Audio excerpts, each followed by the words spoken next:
Sori. That's Booby. And Vita and Chip and Colby. We're sick. Yeah. Everybody. Except Dorian. Yeah. It's our anniversary tomorrow. How real is that? Yep. We made it. 1 year. Suckers! Well, our first anniversary is tomorrow. Right. If you check out My Story Life and you watch the wedding, we'll explain it in there what the goings on are. Yeah. But I'm for having two. I'm for doing two. And They're kind of spaced like out. 6 to 8 months apart. Yeah. So that's a pretty good, it's fine to celebrate. Are they? February, March. They're not. I said they're spaced out 6 to 8 months apart. They're not, though. Because one was about at my birthday, which is like January 28th. And then one was in March. February. It's a month apart. They're a month apart. Yeah. I don't care. Should do it that way. Yep, spaced out by 6 months. All right. So this is the Woods of Ypres. Ypres, I think. Ypres. Yeah. Oh yeah, that's right. Ypres. This one is it's a Patreon pick. So if you're on Patreon and you're like, I don't even know how to get to that stuff, if you send me a message, I'll message you back. Of course, Patreon's been having a few issues the past few days, so Patreon has not been updated as well. It's very annoying. I was in the middle of updating stuff, and then the screen went blank, and then there's this little fox standing there with a tool. I'm like, oh, no. Ridiculous. Yeah, and I try to keep like a list. I want to thank everybody, and if people aren't doing it anymore, I want to tell them, I hope we still see you around, and or whatever. But I couldn't. I was like, who was the last person I talked to? I couldn't even get back into there. Yeah. Terrible. Patreon's gonna figure some stuff out. They do. They've got some issues for sure. Okay, so this is the Extreme Underground. Something in this room smells really gross. Do you smell that too? I don't smell anything because I've got a cold, but then it's probably something in that trash can. We found random. We found 2 containers underneath our bed. Yeah. One was like Longhorn, and anyway, it smelled horrible. Yeah. Vin thought it was me. No, I didn't. Are you sure you didn't? You're like, your side of the bed smelled so gross. Well, yeah. I'm like, yeah. I was surprised because you're usually pretty clean, whatever. Okay, Anyway. So this is the Extreme Underground. So if you're looking at getting into an alliance and you don't know how to do that, on Patreon I posted all the links for it, but if you still can't find it, just message me on Patreon and I'll get back to you. Yeah, so Damon is actually the one that it was his song that got to the top of the list. Yeah, David never wins anything. He doesn't? No, he never wins anything. Really? Yeah. The genre is melodic black metal, doom metal, and the band was from Canada. Oh, people passed on. I'm not even gonna read it to you, Vin. Why? Because I don't want you getting sad. Just Put enjoy it the up. song. Put it up. What's wrong with you? Here it is. Unfortunately, David Gold, the vocalist and guitarist, Well, we drums. talked about that last time when we did the song with the other guy. Oh yeah, that's right. With Neil. Okay. All right. Golly. That's true. Anyway, let's go. Woods of Ypres. And go. For the lyrics. I got them over here. Huh? The lyrics. Oh.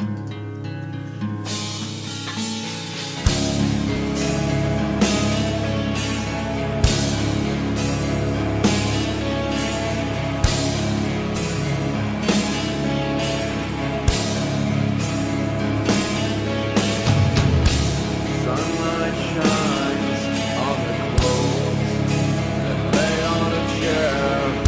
Our desk is covered in clutter. The floor covered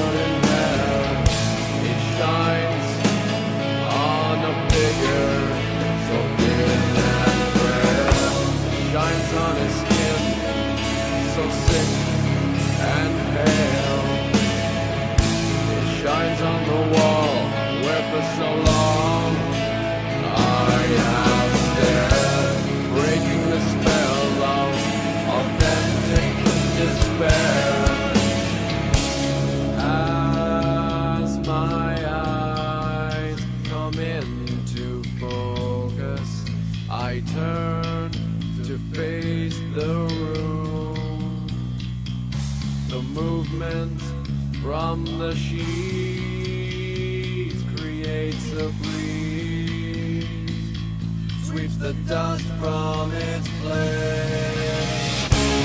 It so quietly swarms and hangs in the air. It shines in the light and makes me aware. Death is looming in here, and it's getting to you. Under dust over time, it has been burying you. It now stirs up the room as it enters my sight, rising up from the dark. From the surface it lies, as if hinting to me to choose day over night, to leave all of this dark and seek the warmth of the light.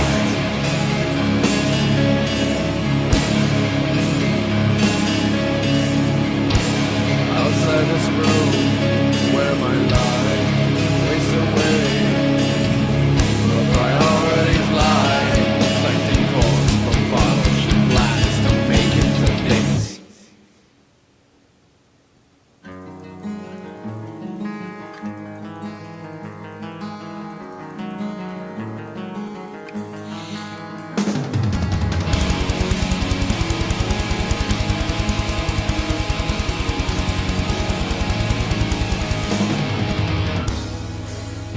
I had built up all of my hopes and all of my plans,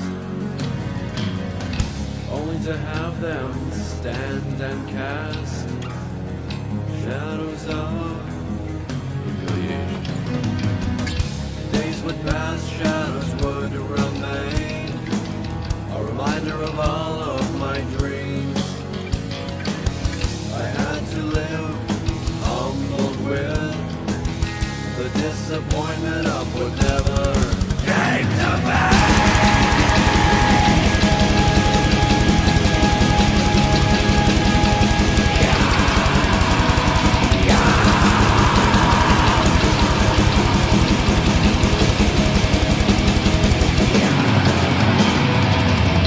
I vow from this day forward, my grieving will be free,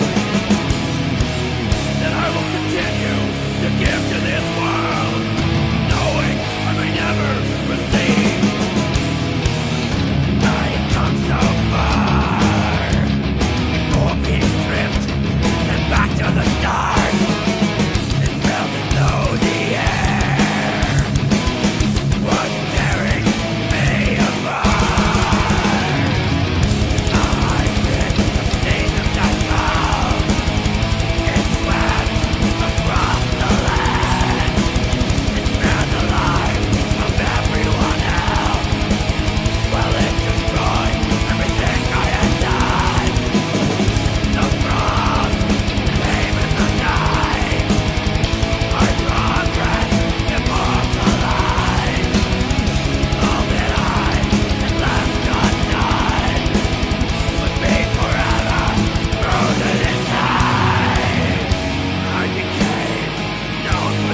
bringing back excitement to our lives. We can only enjoy so much stimulation before we stop responding, become despondent again. I had built up all of my hopes and all of my plans, only to have them stand and cast shadows of humiliation.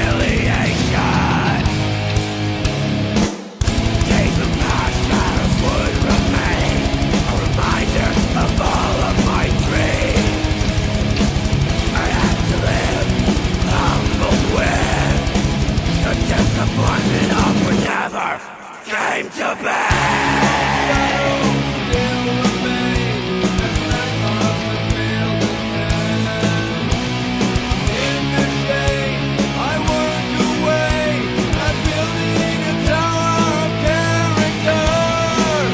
One day it will be revealed, and it will stand for many years, casting a shadow of its own, striking fear in heart. As will I.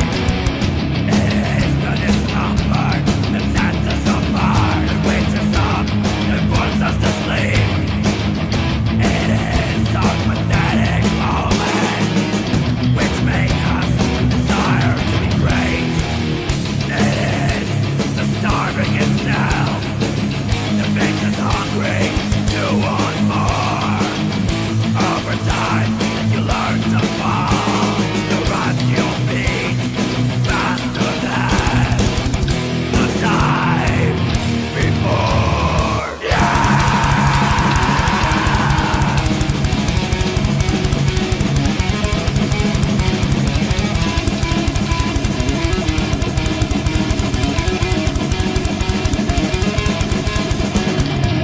Satisfaction is a peak on the verge of decline. It will be over in the blink of an eye. Take your time to feel every moment. The gradual climb will let you enjoy it, for your life is measured by the degree of dynamics from your life to your death. The way is long and the way goes on, but it's better to travel, hopefully than to arrive. I will have seen both sides, by the pursuit of the sun and the allure of the earth. I will have earned and spent my life. The will to give.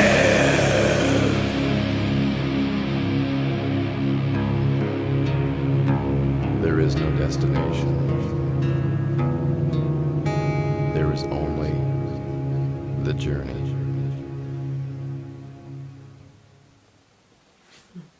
Whew. This is a black metal band? Can you pull up Trouble again? That was black Well, metal? it says something about doom in there too. Yep, melodic black metal, doom metal. Whoa. Like, Well, when we first got introduced to, black metal, yep, it's like, the devil, it's the devil. But I don't know, this was extremely positive. I felt like this is a very, very healthy kind of system of being okay. in what he was saying lyrically. And I was surprised because it was extremely positive. And it's not like obviously you get bands like Batushka or Maguire, you're like, okay, black metal is not all about the devil. Yeah. But this is, aside from it not being about the devil, it was really positive, and it's for someone who doesn't operate from our view of the world. Yep. I thought it was a pretty healthy way to engage with life. Well, I think we're gonna have to break down the lyrics. There's a lot of there's a lot of healthy ways to function in the world. Yep. If obviously, I believe the most healthy way is a Christian worldview, because I'm a Christian, and we don't apologize for that. Right. But I think that there are healthy ways to function in the world, and at least in a this world sense, travel through life. Yep. And I think that, you know, obviously, if I wanted to be theological and nitpicky, I could find glaring, you know, Yeah. holes or whatever. But as far as like things that you can practice in the real world, I think a lot of what he was saying philosophically here, you can take it and apply it in your life, and it'll have positive effects on the world around you, or you know, the challenges or whatnot. So this is actually 2 songs, right? The Looming of the Dust in the Dark and the Illumination, and then The Will to Give. And this was from the record Pursuit of the Sun and the Allure of the Earth, which is it is an interesting title, right? Pursuit of the Sun and the Allure of the Earth. Yeah. Because it's like you're trying to reach for something higher, like you know, you're trying to tap into your higher self, Yep. but then the earth is trying to, you know, pull you back Yeah. down. You know what I mean? Yep. Or it can be the pursuit of whatever you're trying to accomplish, but then the reality in the back of your mind that you're going to go back to the dust. Yeah. You know, like so it's the very provocative title if you really sit and think about what the name of the record is, and then lyrically it kind of covers that. So I was shocked. This is probably one of the most shocking black metal songs to me, because Well, geez, babe, break down these lyrics. What's going on? well, I mean, if we started in the second song first, I mean, look at what he's saying. I had built up all my hopes and all my plans, only to have them stand and cast shadows of humiliation. Days would pass, shadows would remain, a reminder of all my dreams I had to live humbled with, a disappointment of what never came to be. I didn't really understand that. I figured you would understand that better than me. Yeah. So he had dreams that didn't come through, so he's embarrassed? I don't understand. Yeah. How is that embarrassing? If your Because I dreams had built up all my hopes and all of my plans. Like, he had built them up. He did what he could do on it, and then it all failed. How is that humiliating? Because usually people around you, too, know your hopes and your dreams and your plans, and then you failed. Oh, that's the guy that, oh, she always wanted to, look at her now, you know? Yeah, I see. Okay. But he's so life is hard. You have dreams that didn't work out. Everybody around you is looking at you, I guess. Honestly, like, I had certain things that I wanted to accomplish in my life, and I accomplished those. I mean, they weren't crazy like yours. Like, I mean, they had value, though, you know. And so, but if and everybody knew what I wanted to do. Like, everybody knew that I wanted to go, you know, be a missionary and go overseas and stuff like that. So if I would have never accomplished that, that would have embarrassed me. But that makes no sense to you. Well, I don't understand that. Yeah. Because I would be busy being more disappointed about not accomplishing my goal versus what other people thought about it. Yeah, well, it would be both. That's why he said, the disappointment of what never, I had to live humbled with the disappointment of what never came to be. And he said, I had built them all up only to have them stand and cast shadows of humiliation. So those dreams were the shadows of humiliation that was coming down on him. So It's good writing. yeah, it is. That's some damn good writing. I don't know why when the song is playing, like, unless it's like a story, I can't follow it. Then when you read You it, I'm can't like, follow oh. lyrically, you mean? Yeah. I'm like, I don't know what these songs are about. But then when you read that first verse, I was like, oh, I know what that's about. Like, I could understand if, you know, somebody's in that situation. Well, he's saying, I vow from this day forward, my grieving will be brief. That I will continue to give to this world, knowing that I may never receive. Oh, yeah. That is positive. I had come so far before being stripped and sent back to the start, I felt as though the air was tearing me apart. Aw. So, Yeah. it looks like, I'm assuming his particular dream is about being successful in the music industry, Yeah. right? And then, when that happened, maybe he suffered a setback that made it so that dream wasn't going to come true. Uh-huh. And then, you know, But so his particular dream was also, the ramifications of his dream was to give to the world. He wanted to share his music with the world. Yeah. So that's very interesting because he's not saying, you know, I wanted to be a rock star and it failed and screw everybody. Yeah. He's saying, I'm still going to work and do my music. Yep. And give my music to the world. And if I never receive any payback in monetary gain or in you know, fame or whatever, then I'd still do it.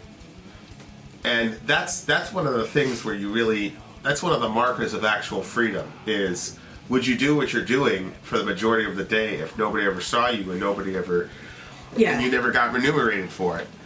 That's a crazy question.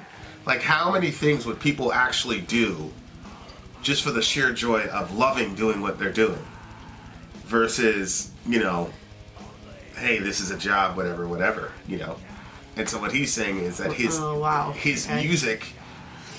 music is in that category.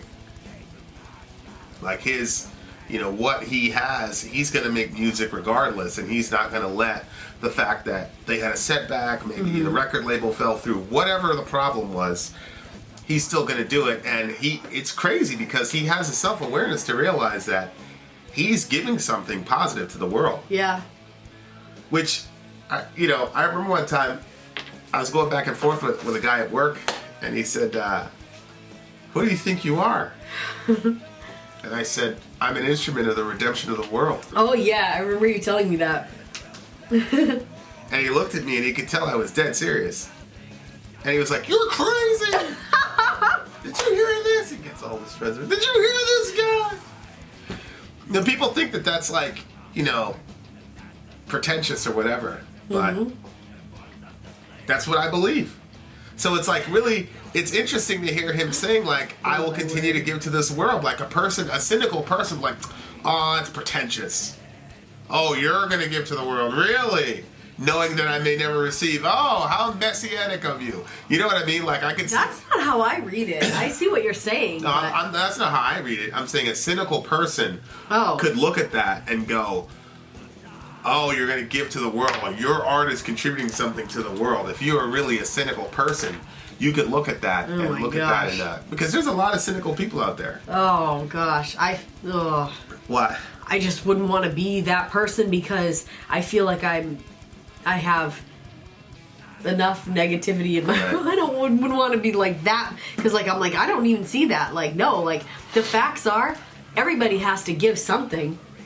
Like, unless you're a complete friggin' sociopath, you are giving something to the world. Right. So, and there are lots of times you're going to give and you're not going to receive anything back. Shoot, if you're a mom, you know, you're going to put out and you're going to give. And you know what? You may or may not hear that thank you. Maybe they grow up and they say, you know what, Mom, you really whatever. Or they don't, you know, like... Yeah. Sure, it's the same thing, I'm sure, being a husband. I mean, I'm talking from a mom role, but... You know, it's not like every day we're like, babe, thanks for working that second job for us, you know, so we can, you know, it just... I think it's a little bit different with us because I'm around you all day. So I see you're working, you know, with the kid, you know, because a lot of guys, there's a disconnect because they don't, when they hear the term homemaker or house mom or housewife or whatever, they really, it doesn't compute to them what they're that their doing. wife is actually working, that's her job. Yeah. So, but I'm here all day, so I know that it's work.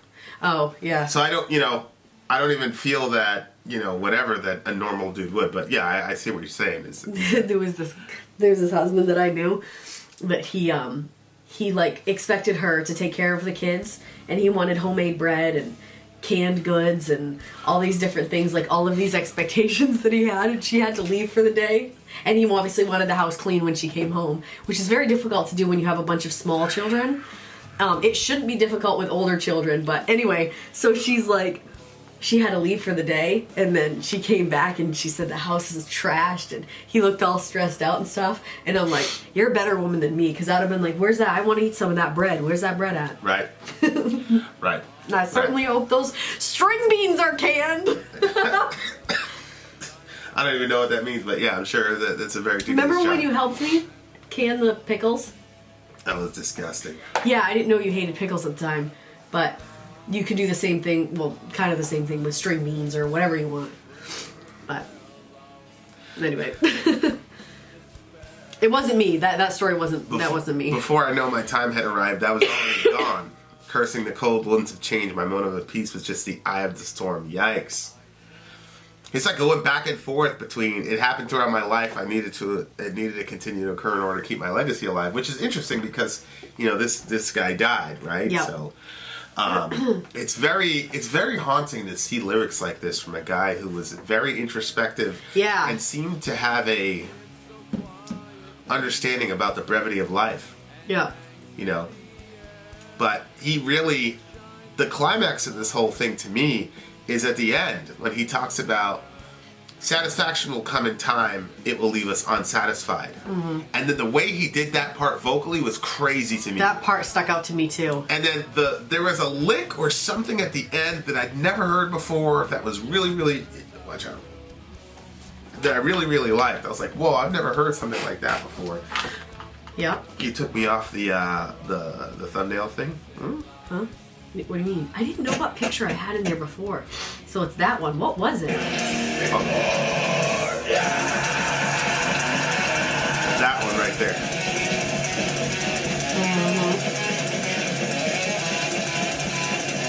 I'd never heard that before, but that was really, really good. Uh-huh. The musicianship, like it was like a slow burn, and it went all the way up. Yep. So he's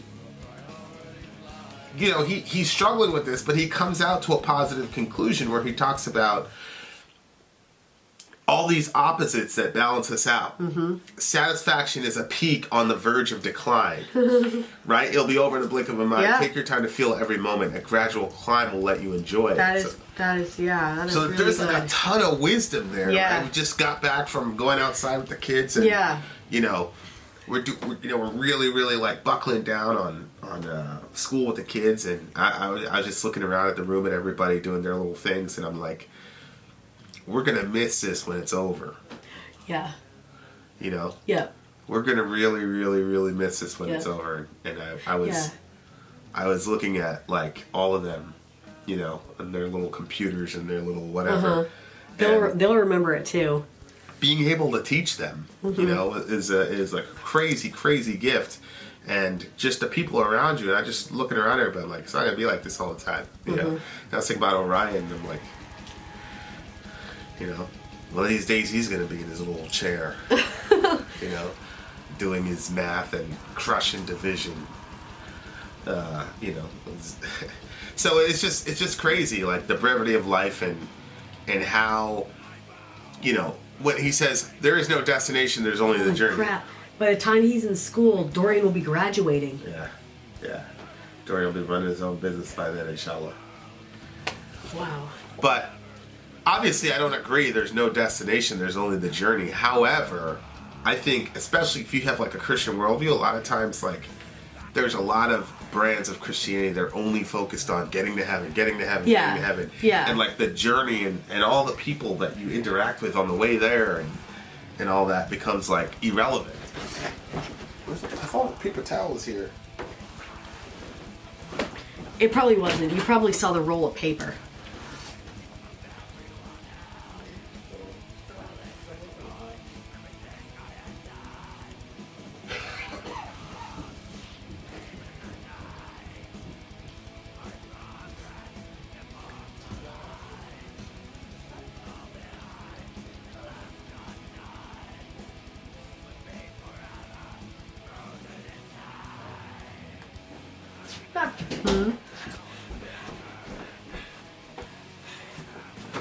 That's what has to take its place. You're such a liar.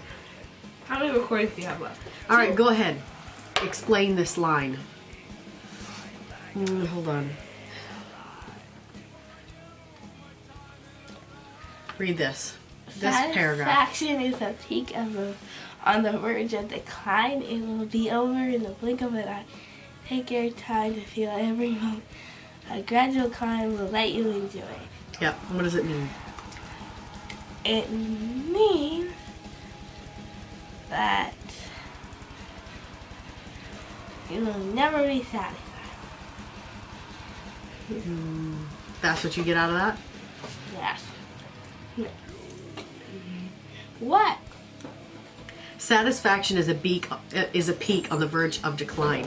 So when you're really, really satisfied, it's actually just a peak because you're ready to not be satisfied again. It will be over in the blink of an eye, but it says take your time to feel every moment. So that's why we should enjoy every moment and feel everything. A gradual climb will let you enjoy it. So instead of just trying to rush to get to the satisfaction point, you enjoy it as you climb. That's what I said. You made it negative. You'll never be satisfied, she said. That's what I said. No, I said the whole thing that she just. Sean, get out. But I'm supposed to take your place. Get out. I'm supposed to take Mom's place. One day. No. Nobody can take your place. But yeah, I just think that a lot of, there's a lot of Christianities that are very, just get to heaven and blah, blah, blah. Like, there's a problem in the world. Oh, I can't wait to get to heaven. It's like, there's a world around us. Like, let's talk about the journey. Let's talk about all the people that you meet. I just don't think that that's just an issue with Christians. I think that people in general have an issue with that. Like, we have to keep reminding ourselves it's about the journey. It's about the journey, because it's very easy to get focused on the end goal of anything, any endeavor, and then you don't realize how important the journey is and the things that happen along the journey that are important. And you know what's actually what I think about is that it's the relationships along the journey that are really meaningful. Oh yeah, I mean that's the whole thing is the people, right? At the end of the day, it's the people, right? And eventually you figure it out, And inshallah, you don't figure it out when your life is over, and you realize that none of the majority of the stuff that you're worrying about isn't relevant to anything. Who cares? Yep. Who cares? So there was just a lot of, and of course the concept of satisfaction, is a very interesting concept, because most people with certain, with type A personalities and things like that are never ever satisfied, and it's like a simultaneous gift and curse. And even with this guy, satisfaction is a peak on the verge of decline. So it's the minute that you're satisfied in something, then you're going to lose. You're going to lose your way. So, like, it's a common thing in sports, for example. Guys like Michael Jordan, guys like Tom Brady, they never get satisfied. And that's the reason why they dominate their entire career, because they never ever let themselves get satisfied. They celebrate for a minute, and then they go back to the drawing board, because and you go, okay, that's a great person, so Tom Brady's like obviously a great person, but at the same time it's like, where's the balance between being satisfied in your accomplishment and then, still maintaining that hunger so that you can go on and do bigger and better things. Yeah. But I'll tell you what, that's one of the things that recovering from disappointment when you think things are going well probably takes the most mental toughness I've just in my observation of human beings, and even recovering myself. from disappointment. What? When you think things are going well. When you think you've got it, and you the stars are lined up, and you've got it. That gut punch when everything, whatever. I've seen a lot of people not be able to recover from that. I've seen a lot of people, make it through adversity, just like, the chips are stacked against you, and you're like, I'm going to prove you wrong, and people make it out. And that takes obviously a lot of mental toughness, but there's nothing like you had it. Oh yeah. You thought you did, and you really didn't. Because then all the energy that you were using to break through, like you had it. So now you're going into cruise control, and then you get pushed all the way back on the line, and you have to go back. That's probably the most mentally tough thing. There's all these there are selection courses in various groups in our government where people just they purposely engineer those things, and guys tough dudes wash out. I'm talking Navy SEAL, literally Navy SEAL guys can't deal with it because it's because in SEAL teams it's you run on the beach, If you get injured, you can roll back, and like they don't engineer situations where that's going to happen to you. They just push you to your physical limits, and if you're strong enough to go through it, most Then you likely will. you're going to be okay. I mean, Yeah. there's other things that are like outside of your control and whatever, but there are other, you know, elements of our government to where they psychologically, and that is extremely difficult to handle because a lot of that stuff is outside of your control. That's the Right. problem. You know, if I can handle, you know, staying in the water during surf torture is completely within your control. But the other stuff that these other groups do, it's pretty crazy stuff. So that's what I'm seeing in my life is like, that is the hardest thing to recover from, is like when you think you had it and you start like that little slowdown on the straightaway and then it's like, nope. Yeah. That's very difficult to recover from. Yeah. So, of course, I had been trained in those types of disappointments for quite some time Oh before. God. It's true. Anyway, yeah, so I it's like crazy to me how positive this song was.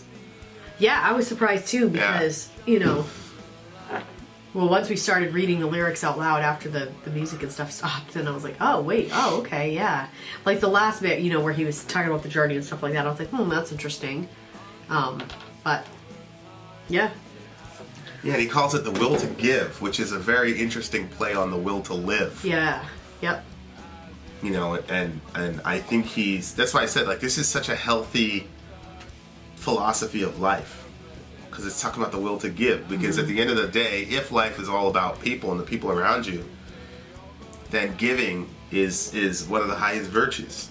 Yeah. Because that's the way that you show the other person that life isn't all about you. It's about the person Yeah. next to you. Yep, and then at its core, it's about sacrifice. Yeah. And so Which is another story that keeps getting repeated. right? Yeah, Christian. But Finger crossed. yeah. I thought this is a brilliant song. I really didn't catch a lot of the intro, "Looming of Dusk in the Dark." You know, it was obviously a setup for something. As if hinting me to choose day over night, to leave all this dark and seek the warmth of light. You know, so I think that this first song is programmatic probably for the rest of the album. Yep. Which is the conflict, his internal conflict between, like I said, the sun, which would be the bright side of his nature, the fulfillment of whatever he's supposed to do in life, versus the earth, which is probably impending death or, you know, the darker, more base parts of his nature. But brilliant writing. I thought this was dangerous and very brave to write lyrics like this as a black metal band, because it just doesn't go. Yeah. But he did it really masterfully. What did you give the song? 8.7. It's a 9.2 from me, which I believe is the first 9.2 I've ever given out. Oh, well. The first part, really. All right, shout out to the big homie Damon Sage. Vin out. Sorry out. Gone.